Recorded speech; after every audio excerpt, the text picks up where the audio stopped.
নমস্কার বন্ধুরা, Papiya's cooking and lifestyle চ্যানেলে আপনাদের সবাইকে স্বাগত। আশা করি আপনারা সবাই খুব ভালোই আছেন। আজকে সামুদ্রিক চেলা মাছের তেল ঝাল রান্না করে দেখাবো আপনাদেরকে। তো আমার এই ভিডিওটা না টেনে শেষ পর্যন্ত পুরোটাই দেখবেন। ভালো লাগলে লাইক, কমেন্ট, শেয়ার করবেন। আর আমার সঙ্গে থেকে দেখতে থাকুন আমি কিভাবে সামুদ্রিক চেলা মাছের তেল ঝাল রান্না করে দেখাচ্ছি আপনাদেরকে। দেখুন বন্ধুরা, আমি এখানে 4 পিস চেলা মাছ নিয়ে নিয়েছি। এবার এই মাছে নুন আর হলুদটা মাখিয়ে নেব। সামান্য একটু নুন দিয়ে দিলাম আর সামান্য একটু হলুদ দিয়ে দিলাম। এবার নুন আর হলুদটা মাছের গায়ে খুব ভালোভাবে মাখিয়ে নেব। দেখুন আমার মাছে নুন আর হলুদটা খুব ভালোভাবে মাখানো হয়ে গেছে। এবার 5 মিনিট ঢাকা দিয়ে রেখে দেবো। 5 মিনিট হয়ে গেছে। এবার আমি মাছটা ভেজে নেব। তার জন্য গ্যাসটা ধরিয়ে গ্যাসে একটা কড়াই বসিয়ে দিয়েছিলাম আর কড়াইটা খুব ভালোভাবে গরম করে কিছুটা সর্ষের তেল দিয়েছি। এবার এই তেলে একটা একটা করে মাছ দিয়ে ভেজে নেব।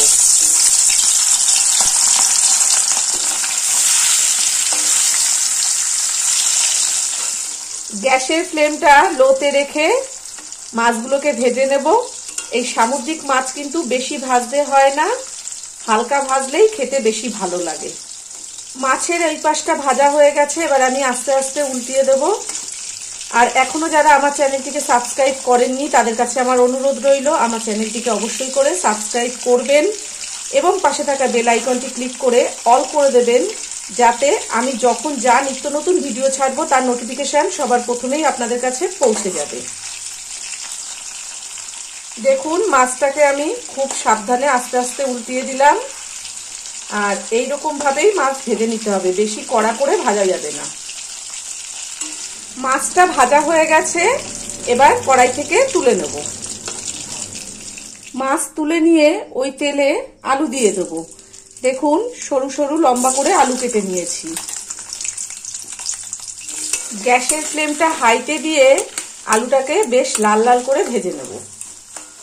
দেখুন আলুটা বেশ লাল করে ভাজা হয়ে গেছে। এবার কড়াই থেকে নামিয়ে নেব। আলুটা তুলে নিয়েছি। এবার ওই তেলে 1/2 চামচ কালো জিরে দিয়ে দিলাম, একটা তেজপাতা ছিঁড়ে দিলাম, একটা শুকনো লঙ্কা গোটা দিলাম।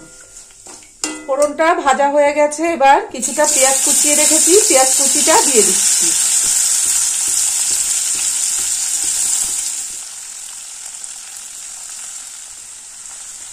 এবার পেঁয়াজটাকে ভেজে নেব। আমি এখানে বড় সাইজের 3টে পেঁয়াজ দিয়েছি। আপনাদের যতটা গ্রেভি প্রয়োজন হবে আপনারা সেই বুঝে পেঁয়াজ দেবেন।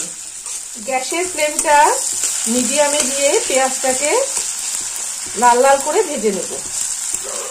দেখুন পেঁয়াজটাকে এইভাবে ভেজে নিয়েছি। এবার পেঁয়াজে সামান্য একটু জল দিয়ে দিলাম। পেঁয়াজ আর জলটাকে ভালোভাবে মিশিয়ে দিলাম আর গ্যাসের ফ্লেমটা লোতে করে দিয়েছি।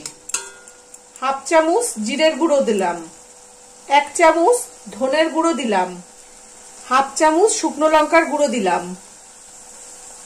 1 চামচ হলুদ দিলাম, 1 চামচ নুন দিলাম, 1.5 ইঞ্চি আদা বেটে দিলাম আর 10-12টা রসুনের কোয়া বেটে দিলাম। একটা টমেটো ছোট করে কেটে দিলাম। এবার এই সব মশলা পেঁয়াজের সঙ্গে ভালোভাবে কষিয়ে নেব। আর আপনারা যখন রান্নাটা করবেন নুন ঝাল মিষ্টিটা আপনাদের নিজেদের স্বাদ মতন দিয়ে দেবেন। দেখুন বন্ধুরা মশলাটা কিন্তু আমার মোটামুটি কষানো হয়ে গেছে, মশলা থেকে তেল ছাড়তে শুরু করেছে। এবার আগে থেকে ভেজে রাখা আলুগুলো মশলার মধ্যে দিয়ে দেবো। আপনারা যদি আরো বেশি ঝাল খেতে চান তাহলে কিছুটা কাঁচা লঙ্কা চিড়ে এই মশলার মধ্যে দিয়ে দেবেন। এবার আলুটাও মশলার সঙ্গে একটু কষিয়ে নেব, তাহলে আলুগুলো খেতে কিন্তু খুব ভালো লাগবে। গ্যাসের ফ্লেমটা মিডিয়ামে দিয়ে আলুটা মশলার সঙ্গে কষিয়ে নেব। আর মশলাটা যদি কষানো হয়ে যায় জেনে রাখবেন 80% রান্না কিন্তু হয়ে গেছে। মশলা আর আলু 2 মিনিট কষিয়ে নিয়েছি। এবার একটু জল দিয়ে দেবো। খুবই অল্প করে একটু জল দিয়ে দিলাম। জল, আলু আর মশলাটা ভালোভাবে মিশিয়ে দিলাম। আলুটা ভাজার সময় অনেকটাই সেদ্ধ হয়ে গেছিল, তারপরে মশলার সঙ্গে যখন কষালাম আলু কিন্তু মোটামুটি সেদ্ধ হয়ে গেছে। বেশি জল দিলে আলুগুলো একদম গলে যাবে। দেখুন মশলা আর আলু মেশাতে মেশাতেই ফুটে উঠেছে। এবার ভেজে রাখা মাছগুলো দিয়ে দেবো।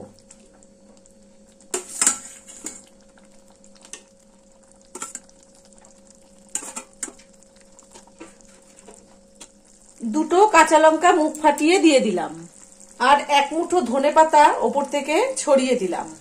ধনেপাতাটা খুব ভালোভাবে ঝোলের মধ্যে মিশিয়ে দিচ্ছি। আস্তে আস্তে নাড়তে হবে, তার কারণ মাছগুলো ভেঙে যাবে। ধনেপাতা খুব ভালোভাবে ঝোলের মধ্যে মেশানো হয়ে গেছে। এবার 3-4 মিনিটের জন্য ঢাকা দিয়ে দেবো।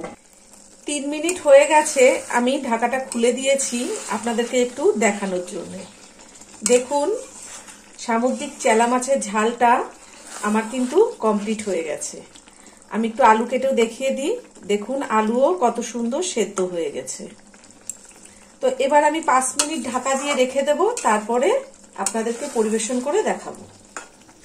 দেখুন বন্ধুরা, আমার চেলা মাছের তেল ঝাল একদম রেডি করা হয়ে গেছে। আর আজকে আমি যেভাবে এই চেলা মাছের তেল ঝাল রান্না করলাম, আপনারা বাড়িতে ঠিক এইভাবেই রান্না করবেন, করে গরম গরম ভাতের সঙ্গে খাবেন। আশা করি আপনাদের খুব ভালো লাগবে। আর আজকে আমার ভিডিওটা আপনাদের কেমন লেগেছে সেটা অবশ্যই কমেন্ট করে জানাবেন। ভালো থাকবেন, সুস্থ থাকবেন। ধন্যবাদ।